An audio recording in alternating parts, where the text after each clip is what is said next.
ਇਹ ਨਾ ਸਮਝੀ ਠਰਿਆ ਹੋਇਆ, ਇਹ ਨਾ ਸਮਝੀ ਠਰਿਆ ਹੋਇਆ, ਝਟਕੂ ਸੁੱਤਾ ਮਰਿਆ ਹੋਇਆ। ਇੰਝ ਕਰੋ ਦੋ ਨਹਿਰਾਂ ਕੱਢੋ, ਇੰਝ ਕਰੋ ਦੋ ਨਹਿਰਾਂ ਕੱਢੋ, ਅੰਦਰੋਂ ਇੰਨਾ ਭਰਿਆ ਹੋਇਆ। ਇੰਝ ਕਰੋ ਦੋ ਨਹਿਰਾਂ ਕੱਢੋ, ਅੰਦਰੋਂ ਇੰਨਾ ਭਰਿਆ ਹੋਇਆ। ਹਿੱਸੇ ਦੇ ਇੱਕ ਮਰਲੇ ਪਿੱਛੇ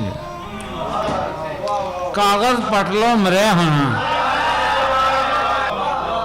ਹਿੱਸੇ ਦੇ ਇੱਕ ਮਰਲੇ ਪਿੱਛੇ ਕਾਗਜ਼ ਪਟ ਲਓ ਮਰਿਆ ਹੋਇਆ। ਤੂੰ ਮਰਨਾ ਹੈ ਮੇਰੇ ਹੱਥੋਂ, ਤੈਥੋਂ ਇੰਨਾ ਡਰਿਆ ਹੋਇਆ।